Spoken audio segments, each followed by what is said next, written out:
seulement soit le maître et qu'un seul soit le roi, dit Ulysse dans l'Iliade d'Homère, parlant à l'armée. S'il avait seulement dit d'avoir plusieurs seigneurs, aucun bien je ne vois, cela aurait été si bien dit que rien de plus n'était nécessaire. Mais alors que pour parler justement, il fallait dire que la domination de plusieurs ne pouvait être bonne, car même la puissance d'un seul, dès lors qu'il prend le titre de maître, est dure et déraisonnable. Au contraire, il est allé ajouter qu'un seulement soit le maître et qu'un seul soit le roi. Toutefois, faut-il excuser Ulysse, qui avait besoin d'user de ce langage, de s'en servir pour apaiser la révolte de l'armée, conformant, je crois, son propos plus au moment qu'à la vérité. Mais à parler justement, c'est un extrême malheur d'être soumis à un maître dont on ne peut jamais être sûr qu'il soit bon, puisqu'il est toujours en son pouvoir d'être mauvais quand il le voudra. Et d'avoir plusieurs maîtres, c'est avoir autant de fois la responsabilité d'être extrêmement malheureux. Mais je ne peux pour le moment débattre de cette question tellement traitée, à savoir: est-ce que les autres formes de république sont meilleures que la monarchie? Si je voulais en venir à ce sujet, encore voudrais-je savoir, avant de me demander quel rang doit avoir la monarchie parmi les républiques, si elle doit en avoir un, car il est malaisé de croire qu'il y ait quelque chose d'une république dans ce gouvernement, où tout est à un seul. Mais cette question est réservée pour plus tard, et demanderait bien un traité à part, d'autant qu'elle amènerait d'elle-même toutes les disputes politiques. Pour cette fois, je voudrais seulement comprendre s'il est possible, et comme cela peut se faire, que tant d'hommes, tant de bourgs, tant de villes, tant de nations endurent quelquefois un tyran qui est seul, qui n'a de puissance que celle qu'on lui donne, qui n'a le pouvoir de nuire aux hommes que tant qu'ils peuvent bien l'endurer, qui ne pourrait leur faire aucun mal s'ils n'aimaient pas mieux le supporter que de le combattre. C'est étonnant, certes, et toutefois si commun, qu'il faut d'autant plus s'en affliger et moins s'en étonner, de voir un million de millions d'hommes servir misérablement, courbés sous le joug, n'étant pas contraints par la force, mais en quelque sorte, ce me semble, enchantés et charmés par le seul nom d'un, dont ils ne doivent ni craindre la puissance puisqu'il est seul, ni aimer les qualités puisqu'il est à leur égard inhumain et sauvage. Notre faiblesse d'homme est telle qu'il faut souvent que nous obéissions à la force. Il faut des fois patienter. Il ne peut pas toujours être le plus fort. Ainsi, si une nation est contrainte par la force de la guerre à s'asservir à un seul, comme la cité d'Athènes aux 30 tyrans, il ne faut pas s'étonner qu'elle serve mais se plaindre du fait, ou bien plutôt ni s'étonner ni s'en plaindre, mais porter le mal patiemment et se réserver à l'avenir une meilleure chance. Notre nature est ainsi faite que les communs devoirs de l'amitié emportent une bonne partie du cours de notre vie. Il est raisonnable d'aimer la vertu, d'estimer les beaux faits, de reconnaître le bien qu'on a reçu et souvent de réduire nos aises pour augmenter l'honneur et l'avantage de celui qu'on aime et qui le mérite. Ainsi, si les habitants d'un pays ont trouvé un grand personnage qui leur a montré à l'usage une grande prévoyance pour les protéger, une grande hardiesse pour les défendre, un grand soin pour les gouverner, si dès lors ils s'habituent à lui obéir et se fient à lui au point de lui donner quelques avantages, je ne sais pas si cela serait bien sage, d'autant qu'on le retire de là où il faisait bien, pour l'entraîner dans un lieu où il pourrait mal faire. Mais certes, ne pourrait-il pas manquer d'avoir de la bonté? On ne peut pas craindre du mal de celui dont on n'a reçu que du bien. Mais, ô mon Dieu, que peut être cela? Comment dirons-nous que cela s'appelle? Quel malheur est-ce là ou quel vice? Ou plutôt, quel malheureux vice de voir un nombre infini de gens non pas seulement obéir mais servir, non pas être gouvernés mais être tyrannisés, n'ayant ni bien, ni parents, ni enfants, ni même leur vie qui soit à eux, qui souffrent les pillages, les pillardises et cruautés non pas d'une armée, non pas d'un camp barbare contre lequel il faudrait donner son sang et sa vie plutôt que les supporter, mais d'un seul, non pas d'un Hercule ni d'un Samson, mais d'un seul petit homme, et le plus souvent du plus lâche et timoré de la nation, qui n'est pas accoutumé à la poudre des batailles, et encore à peine au sable des tournois, non pas quelqu'un qui puisse par la force commander aux hommes, mais quelqu'un tout occupé à servir bassement la moindre femmelette. Appellerons-nous cela lâcheté? Dirons-nous que ceux qui le servent sont lâches et épuisés? Si deux, si trois, si quatre ne se défendent pas contre un, cela est étrange mais toutefois possible. On pourra dire alors, à bon droit, que c'est par manque de courage. Mais si 100, si 1000 endurent les maux d'un seul, ne dira-t-on pas qu'ils ne veulent pas, et non pas qu'ils n'osent pas s'en prendre à lui, et que c'est non pas de la couardise, mais plutôt du mépris et du dédain? Si l'on voit non pas 100, non pas 1000 hommes, mais 100 pays, 1000 villes, 1 million d'hommes ne pas en assaillir un seul, dont le mieux traité de tous en reçoit ce mal d'être serf et esclave, comment pourrons-nous nommer cela? Est-ce de la lâcheté? Or, il y a en tout vice naturellement quelques bornes outre lesquelles ils ne peuvent pas passer. Deux peuvent en craindre un seul, et c'est encore possible pour 10, mais 1000, mais 1 million, mais 1000 villes, si elles ne se défendent pas contre un seul, ce n'est pas de la couardise, elle ne va pas jusque-là, pas plus que la vaillance ne va pas jusque-là ce qu'un seul escalade une forteresse, qu'il assaille une armée, qu'il conquiert un royaume, alors quel vice monstrueux est ceci, qui ne mérite même pas le titre de couardise, qui ne trouve pas de nom assez vilain, que la nature désavoue avoir fait naître et que la langue refuse de nommer.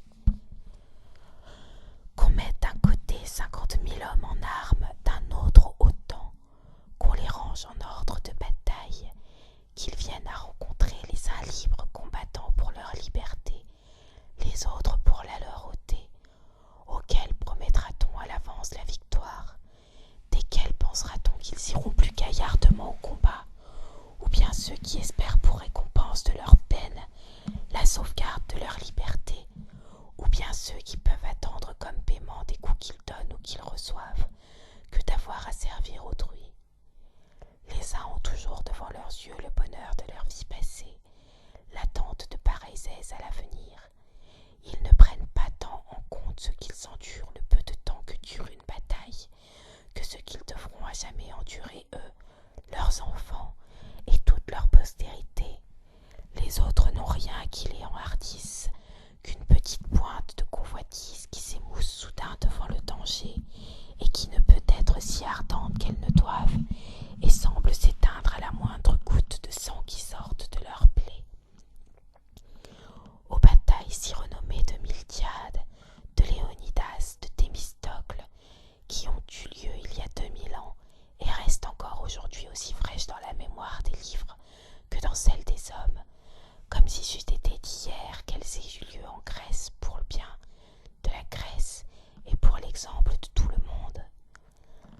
Que pense-t-on qui put donner un si petit nombre de gens, comme étaient les Grecs, non le pouvoir, mais le courage de contrer la force de tant de navires, que la mer même en était changée, de défaire tant de nations, qui étaient un si grand nombre que tout l'escadron des Grecs n'aurait pas fourni, s'il l'eût fallu, assez de capitaines pour diriger les armées ennemies, sinon qu'il semble qu'en ces glorieux jours, ce n'était pas tant la bataille des Grecs contre les Perses que la victoire de la liberté sur la domination et de l'autonomie sur la convoitise. C'est une chose étrange d'entendre parler de vaillance que la liberté met dans le cœur de ceux qui la défendent. Mais ce qui se faisait en tout pays, par tous les hommes, tous les jours, qu'un homme seul maltraite 100 000 villes et les prive de leur liberté, qui le croirait, s'il ne faisait que l'entendre dire et non pas le voir, si l'on disait qu'on ne le voyait qu'en pays étrangers dans des terres lointaines. Qui ne penserait pas que cela soit plutôt inventé et imaginé que véritable? Encore ce seul tyran, il n'est pas besoin de le combattre, il n'est pas besoin de s'en défendre, il est de lui-même battu, pourvu que le peuple ne se contente pas de la servitude. Il ne faut rien lui ôter, mais seulement ne rien lui donner. Il n'est pas besoin que le pays se mette en peine de faire quelque chose pour le défendre. Il suffit qu'il ne se mette pas en peine de faire quelque chose contre lui-même. Ce sont donc les peuples mêmes qui se laissent, ou plutôt qui se font maltraiter, puisqu'en cessant de servir, ils s'en seraient quittes. C'est le peuple qui a servi, qui se coupe la gorge, qui ont le choix d'être sujet ou d'être libre, quitte sa liberté et prend le joug, qui consent à son mal ou plutôt le recherche.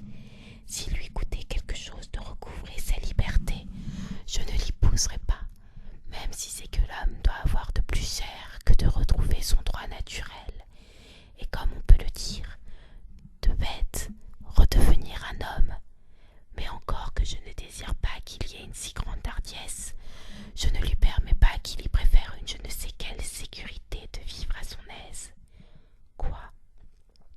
Si pour avoir la liberté il suffit de la désirer, s'il n'y a besoin que d'une simple volonté, se trouvera-t-il une nation au monde qui l'estime trop chère, pouvant la gagner par son seul souhait, et qui épargne sa volonté de recouvrer le bien que l'on devrait racheter au prix de son sang,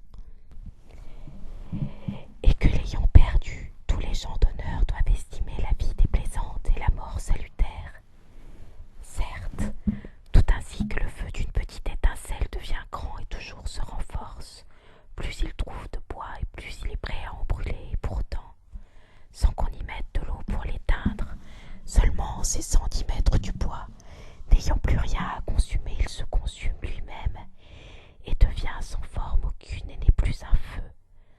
De même, les tyrans, plus ils pillent,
courageusement à la guerre, pour la grandeur duquel vous ne refusez point de soumettre à la mort vos personnes.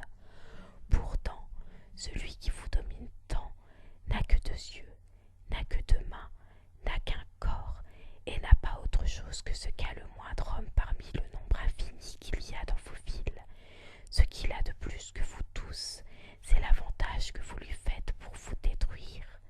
D'où a-t-il pris tant Dieu qui vous épie, si vous ne lui avez pas donné? Comment a-t-il tant de mains pour vous frapper s'il ne prend pas les vôtres? Les pieds avec lesquels il foule vos cités, d'où les a-t-il si ce ne sont pas les vôtres? A-t-il un certain pouvoir sur vous, autre que celui venant de vous-même?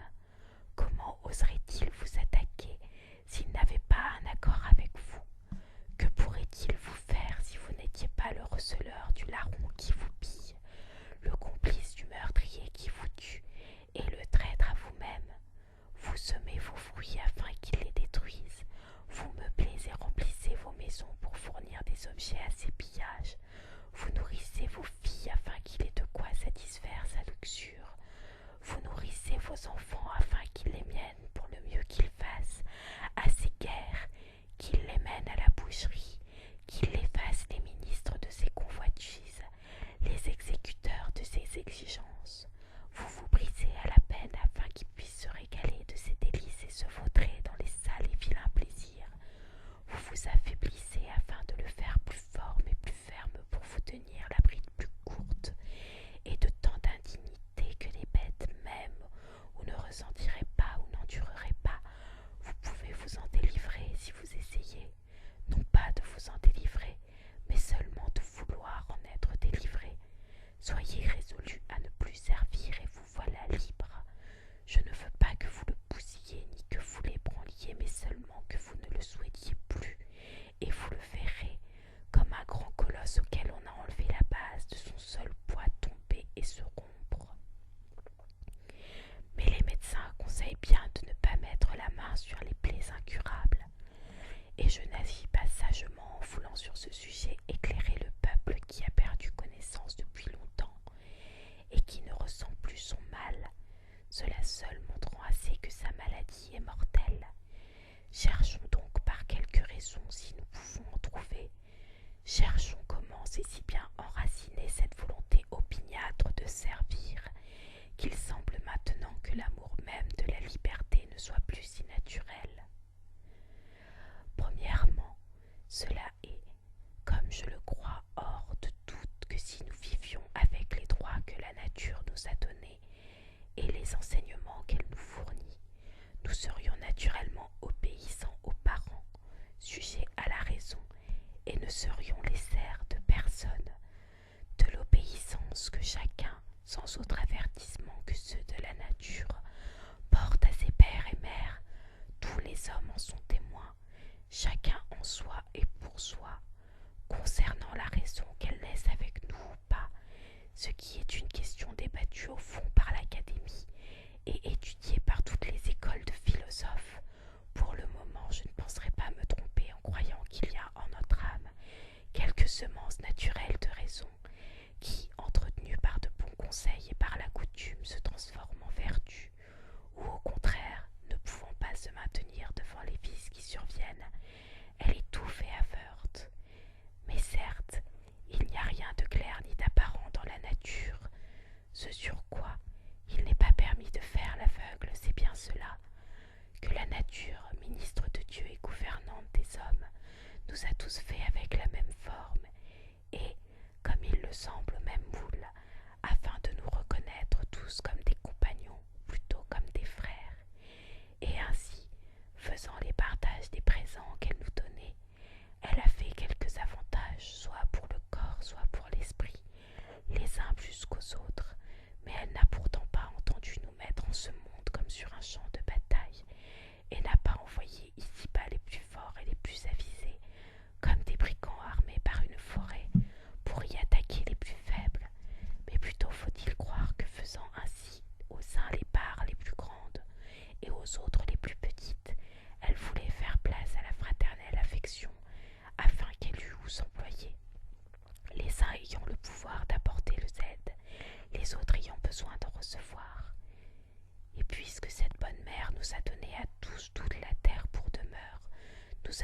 logés en quelque sorte dans une même maison, nous a tous fabriqués dans la même pâte afin que chacun se puisse refléter et presque se reconnaître l'un dans l'autre.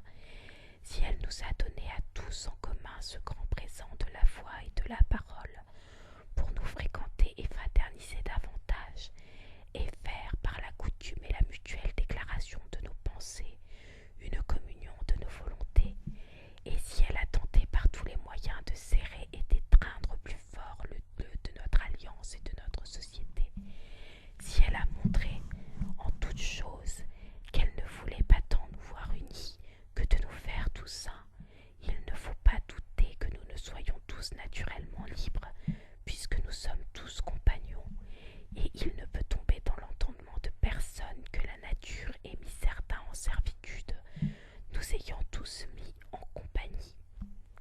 Mais à la vérité, il est bien inutile de débattre pour savoir si la liberté est naturelle, puisqu'on ne peut tenir personne en servitude sans lui faire du tort, et qu'il n'y a rien au monde de si contraire à la nature, qui est toute raisonnable, que l'injure.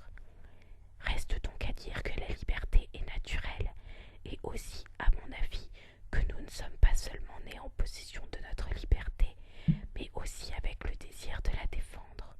Or, si peut-être nous avons quelque doute en cela, nous sommes tellement dégénérés que nous ne puissions pas reconnaître nos biens, ni non plus nos envies naturelles. Il faudra que je vous fasse l'honneur qui vous est dû, et que je fasse monter, façon de dire, les bêtes brutes en chair, pour vous enseigner votre nature et votre condition. Les bêtes, que Dieu m'assiste, si les hommes ne font pas trop les sourds, leur cri, vive la liberté. Il y en a plusieurs d'entre elles qui meurent sitôt qu'elles sont capturées, comme le poisson qui perd la vie aussitôt qu'il est sorti de l'eau. De même, certaines quittent la lumière et ne veulent pas survivre à la perte de leur liberté naturelle. Si les animaux avaient eu aussi leur rang et leur prééminence, ils feraient, à mon avis, de la liberté leur noblesse. Les autres bêtes, les plus grandes jusqu'aux plus petites, lorsqu'on les prend, font une si grande résistance avec les ongles, les cornes, les pieds, le bec, qu'elles déclarent assez combien elles tiennent vivement à ce qu'elles perdent, puis, étant prises, nous donnent tant de signes apparents de la connaissance qu'elles ont de leur malheur, que l'on voit bien qu'alors, elles sont plus languissantes que vivantes, et qu'elles continuent leur vie plus pour regretter leurs aises perdues que pour se plaire en servitude.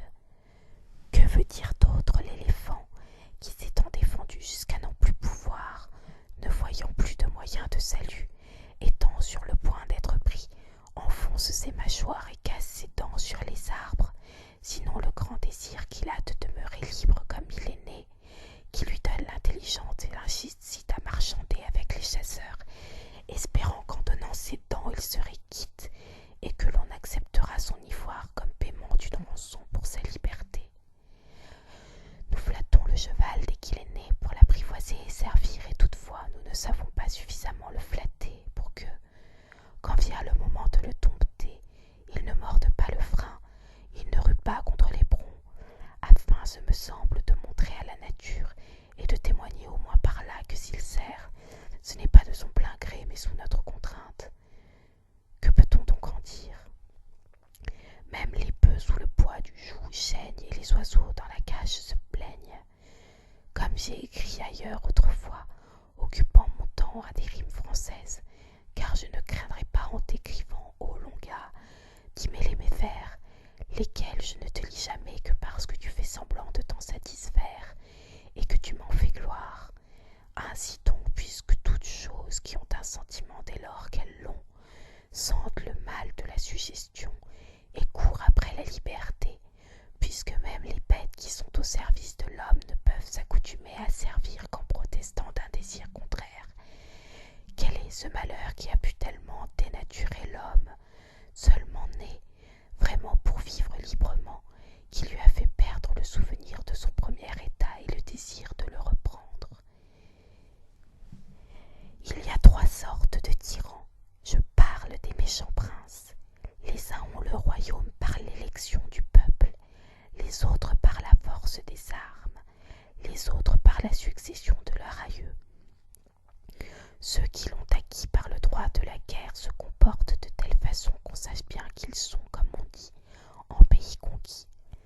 Ceux qui naissent rois ne sont généralement guère meilleurs, mais étant nés et élevés au sein de la tyrannie, ils reçoivent avec le nez le naturel du tyran et considèrent les peuples qui sont sous eux comme leurs serfs héréditaires, et selon la complexion à laquelle ils sont le plus enclins, avide ou prodigue, quoi qu'il soit, ils considèrent le royaume comme leur héritage.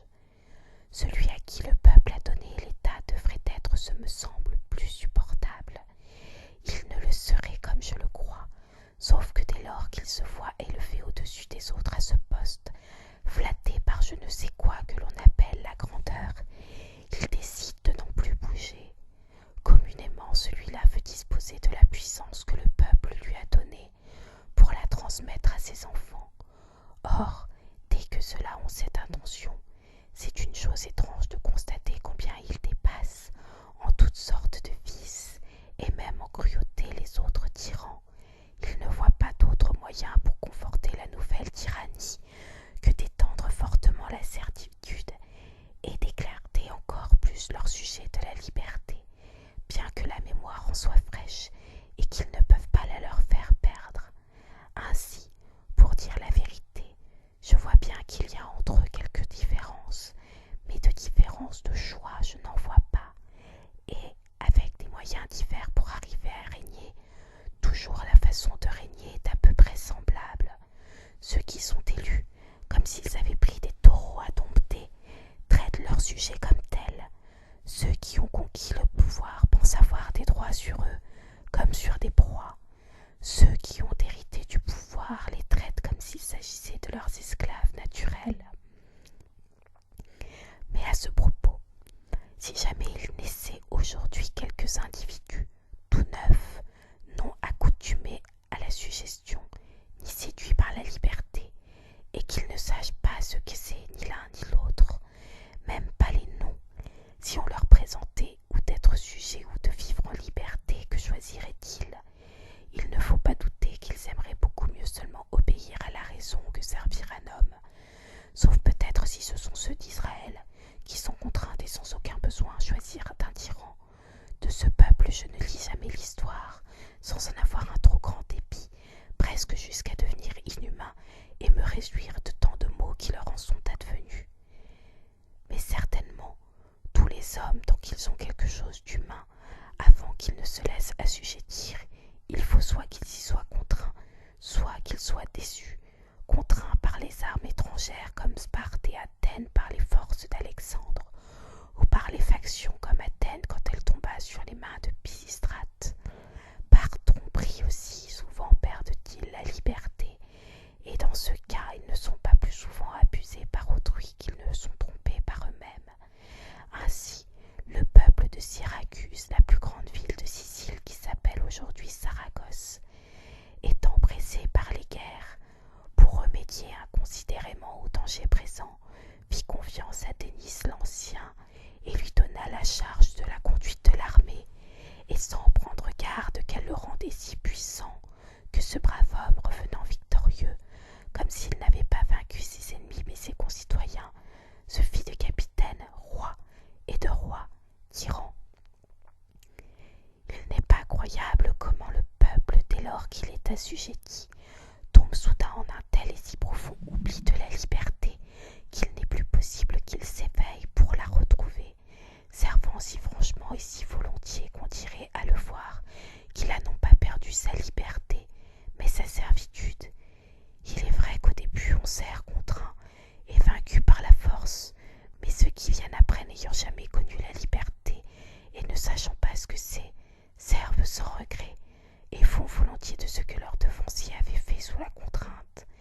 C'est ainsi les hommes naissent sous le joug, et puis, nourris et élevés dans le servage, sans regarder plus avant, se contentent de vivre comme ils sont nés, et ne pensant pas avoir d'autres droits ni d'autres biens que ceux qu'ils ont trouvés, ils considèrent comme l'état naturel de leur naissance. Et pourtant, il n'est pas d'héritier si prodigue et nonchalant, qui ne pose pas quelquefois les yeux sur ses registres pour savoir s'il jouit de tous les droits de sa succession, ou s'il n'en a rien entrepris contre lui ou son prédécesseur. Mais certes, la coutume qui a en toute chose un grand pouvoir sur nous n'a en aucun endroit une si grande vertu qu'en ceci de nous enseigner à servir. Et comme l'on dit que Mithridate prit l'habitude de boire le poison, pour nous apprendre à avaler pour ne pas trouver amer le venin de la servitude.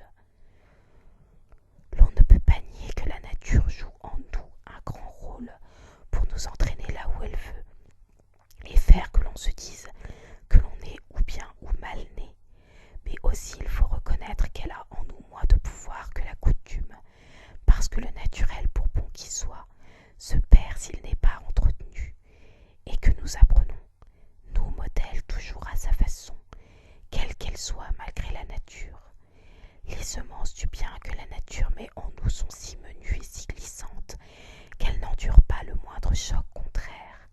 Elles ne s'entretiennent pas plus aisément, qu'elles ne s'abâtardissent, se fondent et disparaissent, ni plus ni moins que les arbres fruitiers qui ont bien tous quelques particularités naturelles, lesquelles ils gardent bien si on les laisse venir, mais ils laissent aussitôt la nature pour porter d'autres fruits étrangers et non les leurs lorsqu'on les greffe.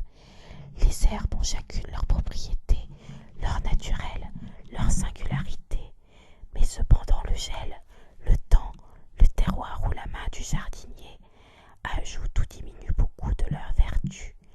La plante qu'on a vue en un endroit, ailleurs, on est incapable de la reconnaître. Qui verrait les Vénitiens, une poignée de gens vivant si librement que le plus méchant d'entre eux ne voudrait pas être roi. Ils sont tous nés et éduqués ainsi qu'ils ne connaissent pas d'autre ambition que de rechercher à soigneusement entretenir leur liberté. Ainsi éduqués et faits dès le berceau, ils ne prendraient pas tout le reste des félicités de la terre s'ils devaient perdre la moindre parcelle de leur liberté. Qui aura vu, dis-je, ces personnages en partant de là s'en ira aux terres de celui que nous appelons le grand Seigneur, voyant là des gens qui ne veulent être nés que pour le servir et qui pour le défendre abandonnent leur vie, penserait-il que les autres et ceux-là sont de même nature? Ou n'estimerait-il pas plutôt que sortant d'une cité d'hommes, il est entré dans un parc de bêtes? Lycurgue, le législateur de Sparque, ayant nourri, dit-on, 2 chiens, tous 2 frères, tous 2 allaités du même lait, l'un vivant à la cuisine, l'autre accoutumé à la vie des gens au son de la trompe et du hucher, voulant montrer au peuple lacédémodien que les hommes sont tels que leur éducation les fait, amena les 2 chiens en plein marché, et mit auprès d'eux une soupe et un lièvre. L'un courut au plat, l'autre courut auprès le lièvre. Toutefois, dit-il, ils sont frères. Ainsi, Lycurgue, avec ses lois et sa police, éduqua si bien les Lacédémodiens que chacun d'eux préférait mourir de 1000 morts que de reconnaître un autre seigneur que la loi et le roi. Je prends plaisir à rappeler un propos que tinrent jadis les favoris de Xerxès, le grand roi de Perse touchant les Spartiates, quand Xerxès faisait les préparatifs de sa grande armée pour conquérir la Grèce. Il envoya ses ambassadeurs dans les cités grecques demander de l'eau et de la terre. C'était la façon que les Perses avaient de sommer les villes à se soumettre. Il n'en envoya ni à Sparte ni à Athènes, parce que ceux que Darius son père y avait envoyés pour faire pareille demande, les Spartiates et les Athéniens, avaient jeté les uns dans les fossés, et les autres, il les avait fait sauter dans un puits, leur disant qu'ils prennent là hardiment de l'eau et de la terre pour porter à leur prince. Ces gens ne pouvaient pas supporter que même seulement de la parole on touche à leur liberté. Pour avoir ainsi pratiqué, les Spartiates constatèrent qu'ils avaient encouru la haine des dieux mêmes, spécialement de Talthybi, dieu des héros. Ils s'avisèrent d'envoyer à Xerxès pour les apaiser 2 de leurs citoyens pour se présenter à lui et lui fasse ce qu'il voulait d'eux en échange des ambassadeurs de son père qu'ils avaient tués. 2 Spartiates, l'un nommé Specte, l'autre Pulis, s'offrirent de leur gré pour aller faire cet échange. Ils y allèrent, et en chemin ils arrivèrent au palais d'un Perse que l'on appelait Gidarne, qui était lieutenant du roi pour toutes les villes d'Asie qui sont sur les côtes. Il les recueillit fort honorablement, et après plusieurs propos s'enchaînant l'un à l'autre, il leur demanda pourquoi ils refusaient tant l'amitié du roi. « Croyez, dit-il Spartiate, et apprenez de ma part comment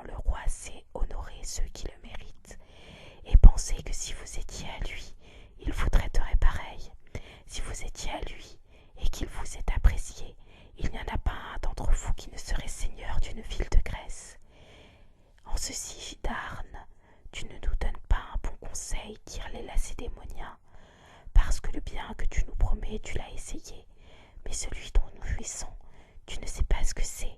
Tu as éprouvé la faveur du roi, mais la liberté, quel goût elle a, combien elle est douce, tu n'en sais rien. Or, si tu l'avais connue toi-même, tu nous conseillerais de la défendre, non pas seulement avec la lance et l'écu, mais même avec les dents et les ongles. Seul le Spartiate disait ce qu'il fallait dire, mais certes, l'un et l'autre disaient comme ils avaient été éduqués, car il n'était pas possible que le Perse eût le regret de la liberté, ne l'ayant jamais connu, ni que le Lacédémonien endurât la suggestion, ayant goûté la liberté. Quand Caton du Tige était encore enfant, et sous la verge, il allait et venait souvent chez Sylla le dictateur, parce qu'en raison de son origine et de sa famille, on ne lui fermait jamais les portes, et aussi parce qu'ils étaient proches parents. Il était toujours accompagné de son maître quand il y allait, comme c'était la coutume des enfants de bonne naissance.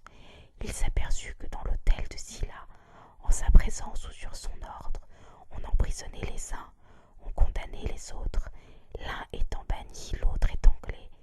L'un demandait la confiscation des biens d'un citoyen, et l'autre en demandait la tête.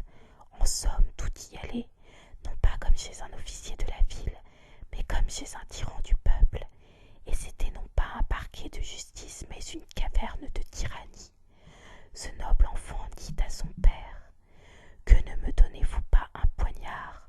Je le cacherai sous ma robe. J'entre souvent dans la chambre de Sylla avant qu'il ne soit levé. J'ai le bras assez fort pour en débarrasser la ville. » Voilà comment. Une parole appartient bien à Caton. C'était pour ce personnage un commencement digne de sa mort, et qu'on ne dise ni son nom ni son pays, que l'on compte seulement le fait tel qu'il est, la chose d'elle-même parlera, et l'on jugera à tout coup qu'il était romain, et né dans Rome, mais dans la vraie Rome, lorsqu'elle était libre. À quel propos tout ceci?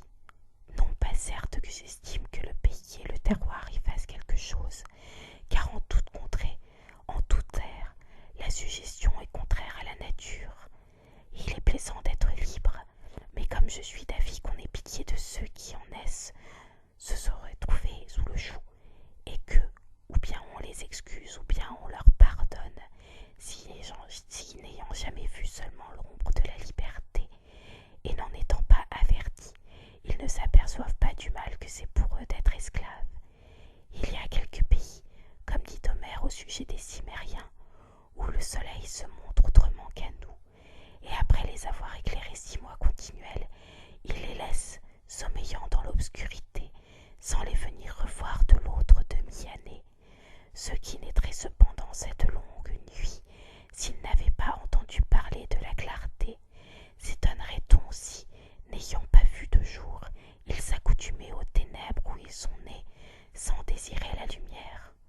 On ne regrette jamais ce qu'on n'a jamais eu, et le regret ne vient qu'après le plaisir, et toujours on a, avec la connaissance du bien, le souvenir de la joie passée. Le naturel de l'homme est bien d'être libre et de vouloir l'être, mais aussi sa nature est telle que naturellement, il prend le pli que l'éducation lui donne. Disons donc ainsi que l'homme a toutes les choses lui sont naturelles, celles auxquelles il est éduqué et celles auxquelles il s'accoutume, mais seulement lui est naturel et inné, ce à quoi sa nature simple et non altérée l'appelle. Aussi, la première raison de la servitude volontaire, c'est la coutume. Comme les plus braves courteaux, qui au commencement mordent le frein, et puis on joue, et là où naguère ils ruaient contre la selle, ils se mettent maintenant d'eux-mêmes dans le harnais, et tout fiers se pavanent sous leurs armures. Les hommes se disent qu'ils ont toujours été sujets, que leurs pères ont ainsi vécu.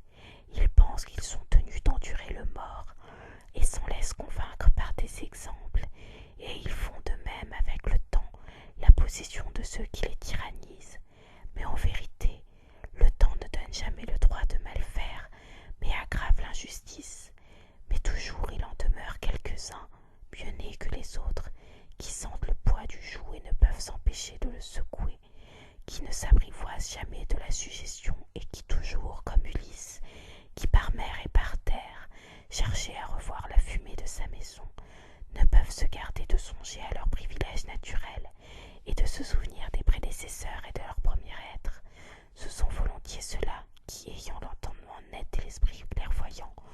ne se contentent pas, comme le gros du peuple, de regarder ce qui est devant leurs pieds, mais songent à ce qui est derrière et devant, et recherchent encore les choses passées pour juger du sel du temps à venir et pour estimer les choses présentes. Ce sont ceux qui, ayant la tête naturellement bien faite, l'ont encore polie par l'étude et le savoir. Ceux-là, quand la liberté serait entièrement prévue et complètement hors du monde, l'imaginant et la sentant de leur esprit, et aussi la servant, ceux-là, la servitude ne sera jamais de leur goût pour si bien qu'on la présente.